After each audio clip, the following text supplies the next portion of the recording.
이날은 준비일이라.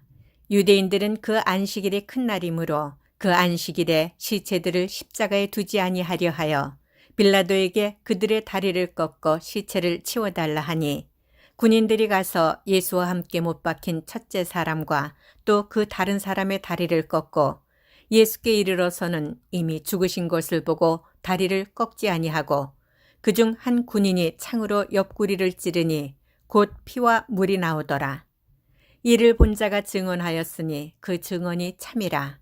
그가 자기의 말하는 것이 참인 줄 알고 너희로 믿게 하려 함이니라.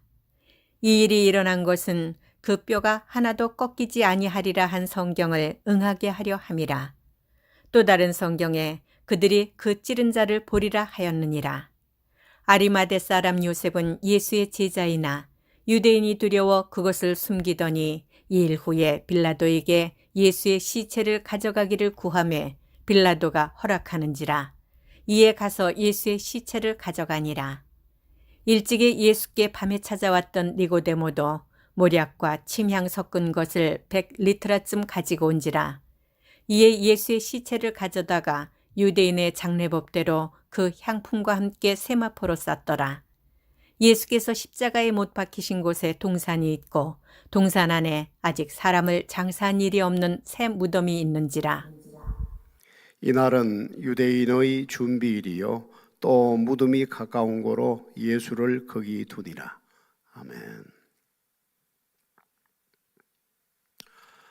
사랑하는 성도 여러분, 우리 예수님의 생애가 위대한 것은 단순히 선한 일을 많이 하셨기 때문은 아닙니다.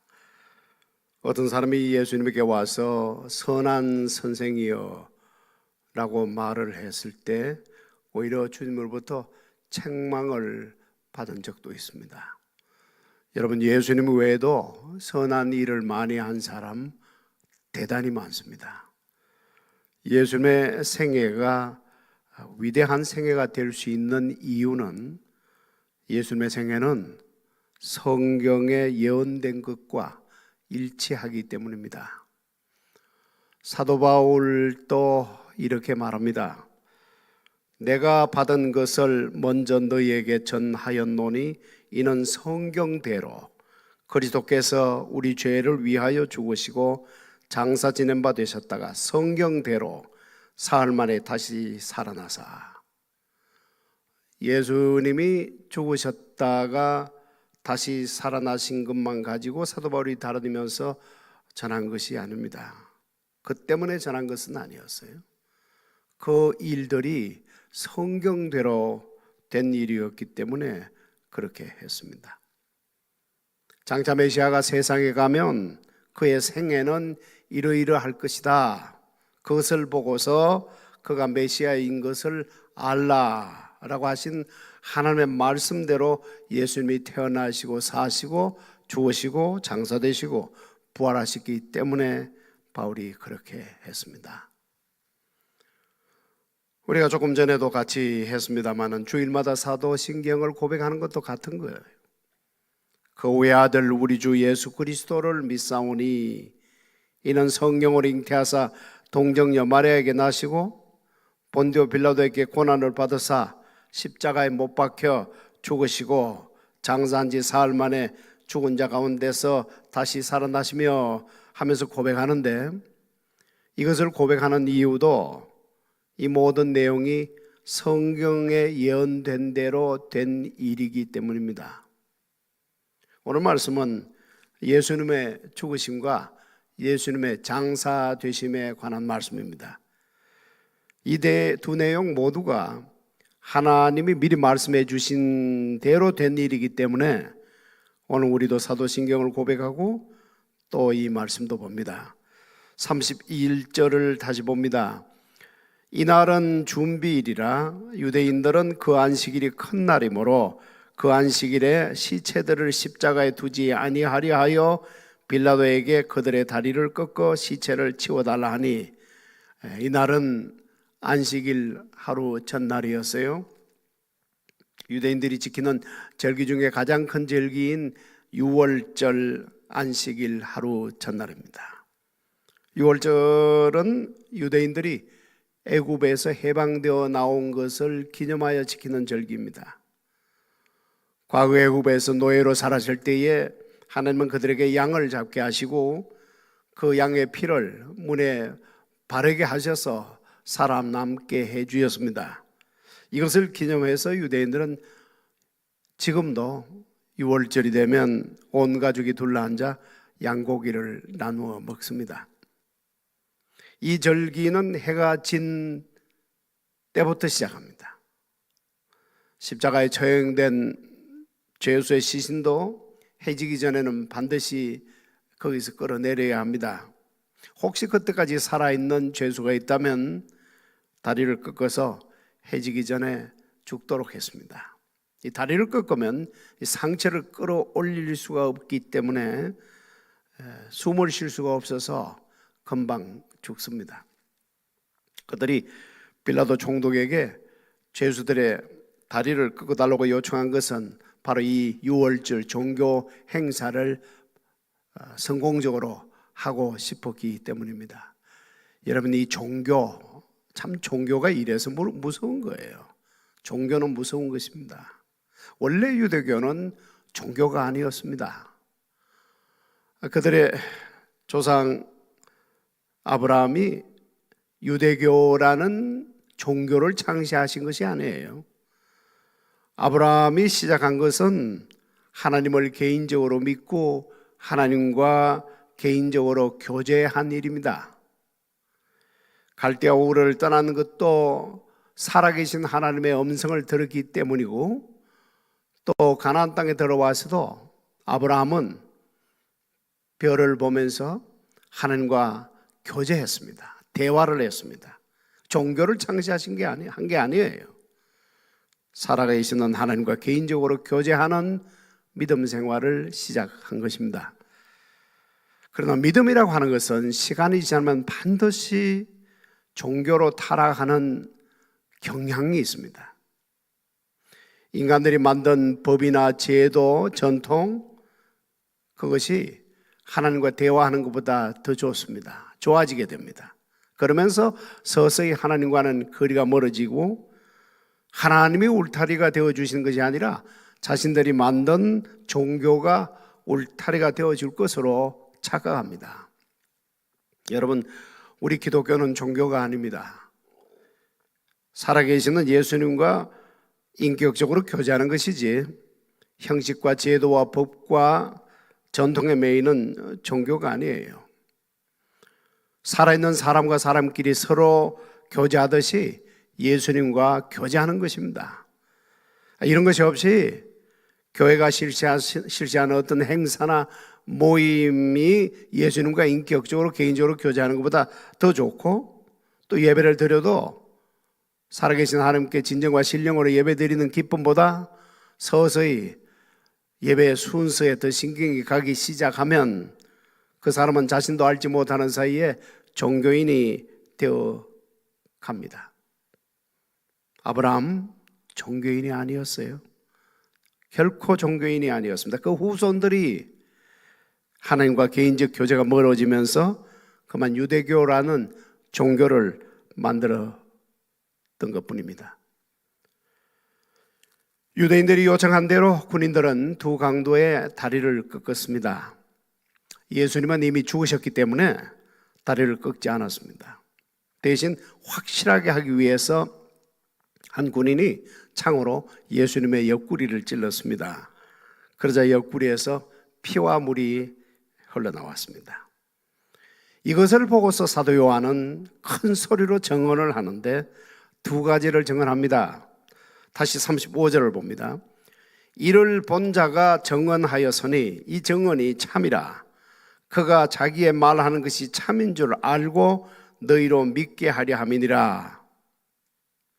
자, 이 말씀을 보면 이 부분을 기록한 사도 요한은 참으로 뜨거운 마음으로 이것들을 기록했습니다.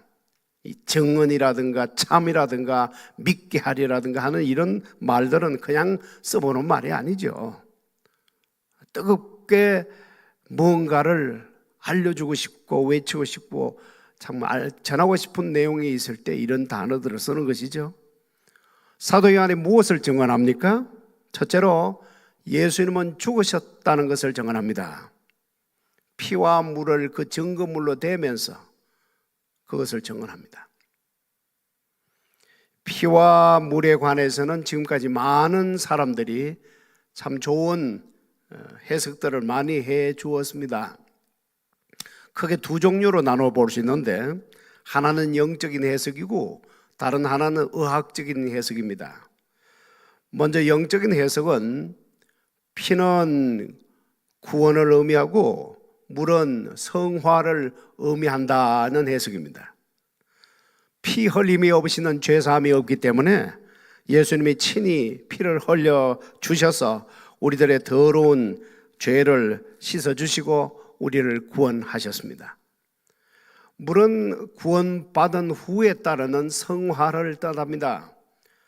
구원을 받았으면 날마다 더러워진 우리 자신들을 씻으면서 예수님을 닮아가야 합니다. 자, 어떻게 씻습니까? 이 당시 유대인들은 샌들을 신고 다녔습니다. 포장도로가 되어 있지 않았던 시절이기 때문에 조그만 외출하고 들어와도 발에는 온통 흙먼지가 있었습니다. 자, 이렇게 더러워진 발을 항상 물로 씻었는데 이것이 바로 성화를 상징하는 것입니다. 성화의 첫 단계입니다. 날마다 말씀으로 씻고 가슴에 새긴 그 말씀을 실천으로 옮기는 거예요. 이것이 바로 성화입니다. 시편 기자도 이렇게 노래합니다. 청년이 무엇으로 그의 행실을 깨끗하게 하리이까? 주의 말씀만 지킬 따름이니이다. 이처럼 피는 구원을 의미하고 물은 성화를 의미합니다. 다음은 의학적인 해석입니다.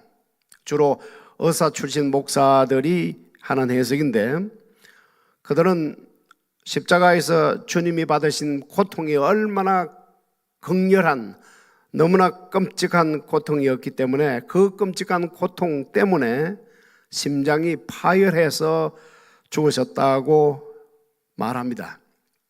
우리가 예수님을 볼 때 영적으로도 보고 인간적으로도 보아야 하겠죠. 피와 물을 영적으로도 보고 의학적으로 보는 것은 결코 서로 상충되는 것은 아닙니다. 서로 보완적입니다. 하나님 아들 예수님이 십자가에서 겪으신 그 아픔은 참으로 심장이 터지는 그런 아픔이었습니다. 그러나 어느 쪽으로 보든지 사도 요한이 증언하는 것은 예수님은 죽으셨다입니다. 다리를 꺾었다, 군인이 창으로 옆구리를 찔렀다, 피와 물이 나왔다 하는 이런 모든 말씀들은 모두가 예수님은 죽으셨다는 것을 생생하게 증언해 주는 말들입니다. 왜 사도 요한이 특히 피와 물을 말했는가 하면, 이 당시 예수님이 육체로 오신 것을 부인하는 이단들이 등장했기 때문입니다. 그들은 이렇게 주장했습니다. 하나님이 더러운 인간의 몸을 취하실 수가 없다. 몸처럼 보인 것은 실제로 몸이 아니고 그렇게 보인 것뿐이다. 예수님이 모래 위를 걸으셨을 때 모래 위에는 예수님의 발자국이 없었다. 발로 보였을 뿐이지 실제로 발은 아니었다. 예수님은 이토록 신령하신 분이시다. 저열한 인간이 아니시다. 이렇게 가르쳤어요. 여러분 어떻습니까? 어떻게 들으면 우리 예수님을 아주 높여드리는 말 같습니다. 그러나 여러분, 이런 수법이 바로 이단들이 늘 써먹는 수법입니다. 겉으로는 우리 예수님을 아주 높여드리는 척하면서 결과적으로는 예수님을 깎아내리는 그 교활한 수법은 옛날이나 지금이나 똑같습니다. 여러분, 한 발자국만 뒤로 물러서서 생각해 보시기 바랍니다. 만일 예수님이 육체를 취하시지 않았으면 결과가 어떻게 되겠습니까? 만일 예수님이 육체를 취하시지 아니했으면 십자가에서 육체로 죽으실 수가 없습니다. 만일 십자가에서 육체로 죽으시지 않았으면 우리가 저지른 죄들은 고스란히 처음부터 끝까지 우리들이 그것을 끌어안고 살아야 합니다. 만일 우리가 저지른 죄들을 그대로 안고 이 세상을 떠나서 거룩하신 하나님 앞에 가서 서게 된다면 우리 모두는 심판을 받아서 그 부자가 뜨겁다고 비명지른 그곳으로 갈 수밖에 없는 것이죠. 그 무엇보다도 예수님만 헛고생한 결과가 되고 맙니다. 괜히 하늘에서 내려와서 헛죽음만 하고 가신 거잖아요. 여러분, 이런 불경스러운 말이 어디 있습니까? 그래서 사도 요한은 이렇게 썼습니다. 사랑하는 자들아, 영을 다 믿지 말고 오직 영들이 하나님께 속하였나 분별하라. 많은 거짓 선지자가 세상에 나왔습니다. 이로써 너희가 하나님의 영을 알지니 곧 예수 그리스도께서 육체로 오신 것을 시인하는 영마다 하나님께 속한 것이요, 예수를 육체로 오신 것을 시인하지 아니하는 영마다 하나님께 속한 것이 아니니 이것이 곧 적그리스도의 영이니라. 오리라 한 말을 너희가 들었거니와 지금 벌써 세상에 있느니라. 여러분, 우리 예수님은 육체로 오신 하나님입니다. 태초에 말씀이 계시니라. 이 말씀이 하나님과 함께 계셨으니 이 말씀이 곧 하나님이라. 말씀이 육신이 되어 우리 가운데 거하심에 우리가 그 영광을 보니 독생자의 영광이요 은혜와 진리가 충만하더라. 아멘. 군인이 창으로 주님의 옆구리를 찌른 것은 예수님의 육체가 완전히 죽었는지 확인하기 위해서였습니다. 여러분, 예수님이 완전히 죽어 주셔야 다음 단계인 부활도 의미가 있습니다. 만일 완전히 죽지 않았으면 부활은 아무런 의미가 없어요. 부활이 아니죠. 죽다가 살아난다고 하면 그것은 부활이 아닙니다. 완전히 죽으신 후에 살아나야 부활입니다. 틀림없이 그래서 예수님이 그때 그렇게 이틀을 더 유하셨을 거예요. 나사로 사건 말이죠. 베다니에 나사로가 죽게 되었다는 전가를 받았을 때 예수님은 요단강 건너편에서 이틀을 더 유하셨습니다.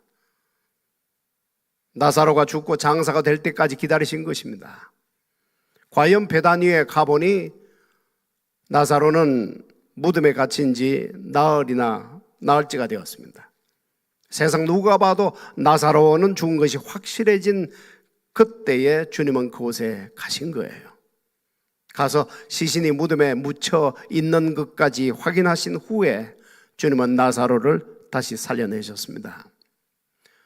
여러분, 오늘 사도 요한이 뜨겁게 피와 물을 증언한 이유도 예수님은 죽으셨다는 것이 참이고 이 참을 우리가 믿도록 해주기 위해서입니다.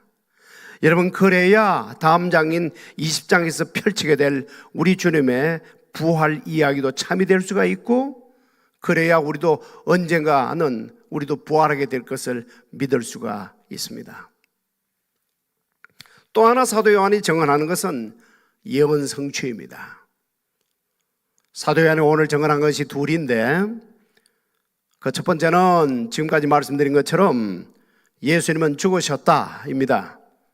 피와 물, 이 피와 물을 증거물로 대면서 그것을 증언했어요. 다음 두 번째로 증언하는 것은 이 모든 일들이 성경대로 된 일이다 라는 것입니다. 여러분, 예수님의 뼈가 꺾이지 않게 된 것은 성경대로 된 일입니다. 그의 모든 뼈를 보호하시며 그 중에서 하나도 꺾이지 아니하도다. 이 말씀대로 두 강도의 다리는 꺾였지만 주님의 다리는 꺾이질 않았습니다. 또 창으로 찔리시게 된 것도 성경대로 된 일입니다. 그들이 그 찌른 바 그를 바라보고 그를 위하여 애통하기를 독자를 위하여 애통하듯 하며 그를 위하여 통곡하기를 장자를 위하여 통곡하듯 하리로다. 이 말씀대로 주님은 창으로 찔리셨고 그 자리에 있었던 모든 사람들이 눈으로 보았고 사도 요한도 보았으므로 이를 증언하는 것입니다. 그러니까 오늘 사도 요한도 사도 바울과 똑같이 성경대로라는 것을 증언하는 거예요. 내가 받은 것을 먼저 너희에게 전하였노니 이는 성경대로 그리스도께서 우리 죄를 위하여 죽으시고 장사 지낸 바 되셨다가 성경대로 사흘 만에 다시 살아나사 하면서 사도 바울이 증언하지 않았습니까? 오늘 사도 요한도 성경대로 예수님이 피와 물을 쏟으시면서 완전히 죽으셨다는 것을 증언하는 것입니다. 중요한 것은 왜 이것을 증언하느냐, 이 증언의 목적이 중요합니다. 35절을 다시 봅니다. 이를 본 자가 증언하였으니 그 증언이 참이라. 그가 자기의 말하는 것이 참인 줄 알고 너희로 믿게 하려 함이니라. 왜 사도 요한이 이것을 증언한다고 합니까? 믿게 해주기 위해서입니다. 예수님이 죽으셨다는 것을 믿게 해주려고 이것을 증언합니다. 여러분, 막연하게 예수 믿는다고 하시면 안 돼요. 막연하게 예수 믿습니다 하면 절대로 안 됩니다. 무엇을 믿는 것인지를 분명하게 아셔야 하고 또 말할 수 있어야 합니다. 사도 요한이 무엇을 믿게 해주려고 오늘 피와 물까지 대면서 이 모든 말씀을 하는가를 또 생각해 보시기 바랍니다. 또 말씀드립니다만 예수님이 죽으셨다는 것을 믿게 해주려고 피와 물까지 점검을 대면서 증언하고 있어요. 여러분, 그러면 여러분도 이제는 확실하게 믿으시기를 바랍니다. 예수님이 여러분의 죄 때문에 죽으셨습니다. 피와 물을 쏟으시면서 죽으셨어요. 여러분, 저는 이것을 잘해주고 또 들려주고 또 들려주어서 그래서 결과적으로 여러분이 믿음이 더 확실해질 수만 있다면 1000번 만번도 계속 이 말씀을 들려주고 싶어요. 예수님이 죽으셨어요. 하나님의 아들이 죽으셨습니다. 메시아께서 여러분의 죄를 끌어안고 피와 물을 쏟으시면서 죽으셨습니다. 오늘 말씀에서 아리마대 사람 요셉도 보이고 니고데모도 보이는데 이 둘을 여기서 보게 하시는 1차적인 의미도 우리 예수님이 죽으셨다는 것을 증언하기 위해서입니다. 여러분, 예수님이 죽으시지 않았다면 왜 이 사람들이 이곳에 등장하겠어요? 이 두 사람 참 아름다운 사람들입니다. 모두가 사내들인 공회 회원들인데 과거 니고데모가 밤에 예수님을 찾아온 적이 있습니다. 또 아리마대 사람 요셉도 사실은 예수님을 존경하고 흠모했지만 또 오늘도 보면 제자라고 하고 있어요. 그러나 그 신분 때문에 공개적으로는 말은 못했습니다. 그래서 어떤 사람들은 이 두 사람에 대해서 아주 안 좋게 말하기도 합니다. 겁쟁이라고도 하고 소심한 자, 용기가 없는 자 하면서 이 두 사람을 좀 부정적으로 보는 사람들도 꽤 많아요. 그러나 저는 생각을 조금 달리합니다. 그것은 과거 이야기 아닙니까? 중요한 것은 오늘 현재이고 끝을 어떻게 했느냐가 더 중요하죠. 오늘 현재 이들은 얼마나 놀라운 믿음의 고백을 하고 있습니까? 자신의 믿음을 행동으로 보이고 있잖아요. 참 헌신적이죠. 얼마나 희생적입니까? 니고데모가 몰약과 침량 섞은 것을 그렇게 많이 들고 온 것도 놀라운 일이고, 아리마대 사람 요셉이 자기 무덤을 내놓았다는 것도 참 놀라운 일입니다.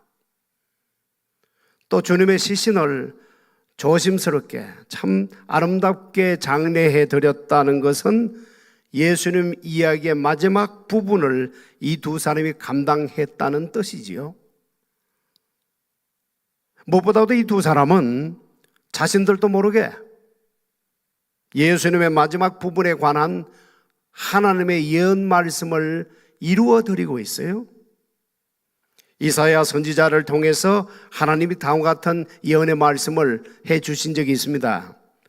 그는 강포를 행하지 아니하였고 그의 입에 거짓이 없었으나 그의 무덤이 악인들과 함께 있었으며 그가 죽은 후에 부자와 함께 있었도다. 그가 죽은 후에 부자와 함께 있었도다. 바로 이 말씀을 이 두 사람이 이루어 드리고 있는 것입니다. 아주 흉악한 죄를 범하고 십자가 처형을 당한 죄수들은 십자가에 몇 날 머치르고 그대로 놓아두는 것이 당시 로마의 관례였다고 합니다. 그렇게 놓아두어서 결국 그것이 죄를 독수리와 같은 것들이 날아와서 쪼아먹게 내버려 두었다고 합니다. 그러니까 죽은 후에도 치욕을 당하도록 한 것입니다. 그러나 하나님은 우리 예수님에게는 그런 일이 일어나지 않도록 미리 말씀해 두셨습니다. 왜냐하면 시신이 치욕을 당하는 것은 우리 구원과는 아무런 상관이 없기 때문입니다. 오직 주님의 육신이 살아있는 동안에 당하신 그 치욕이라야 우리 육신이 살아있는 동안 저지른 죄를 대신 감당할 수 있을 것이지 죽은 후의 시신은 우리를 대속해 줄 수가 없기 때문에 하나님 아버지께서는 죽은 후의 시신에 관한 한 다른 십자가의 죄수들의 시신과는 달리 이렇게 그 후를 보호해 주도록 미리 말씀을 하신 것입니다. 바로 이 일을 이 두 사람이 지금 하고 있는 것입니다. 여러분, 우리 예수님의 이야기는 하도 위대하고 방대한 이야기라서 절대로 한 사람이 그 이야기를 전부 들려줄 수는 없습니다. 어떤 사람은 이야기의 첫 부분만 조금 들려주고 이 세상 떠날 것이고, 또 어떤 사람은 이야기의 중간 부분, 아니면 또 어떤 사람은 이야기의 끝부분, 꼬리 부분 조금 들려주고 이 세상 떠날 거예요. 그러니까 이 두 사람은 예수님의 이야기의 마지막 부분을 들려주는 역할을 하는 사람들입니다. 여러분, 우리가 어느 누구에 대해서도 함부로 말하지 말아야 하는 이유가 바로 또 여기에 있습니다. 어느 누구도 예수님에 관해서 다 알았다고 할 사람 없어요. 어느 누구도 예수님의 이야기 다 전해줄 사람도 없습니다. 그저 큰 화단에 한 컵 정도의 물을 뿌려주는 역할만 겨우 하는 것뿐이에요.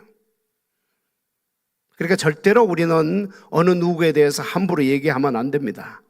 그 사람은 그런 식으로 예수님의 이야기를 들려주고 가는 것입니다. 그 부분이 첫 부분이 될 수도 있고 중간 부분이 될 수도 있고 마지막 꼬리 부분이 될 수도 있어요. 그저 하나님이 너는 그 부분만 하여라 라고 하신 그 부분만 들려주고 가는 겁니다. 예수님의 이야기에 지극히 적은 일부분만 들려주고 가는 거예요. 사랑하는 성도 여러분, 하나님께서 여러분에게 너는 이것을 하여라고 하신 그 일만 잘 감당하시기를 바랍니다. 그러고 보니 목숨까지 바치겠다고 했던 제자들은 이 장례 현장에 한 사람도 안 보이죠? 그러나 그렇다고 해서 그 제자들을 우리가 또 함부로 말하면 안 돼요. 그 제자들이 들려줄 이야기는 또 다음에 있습니다.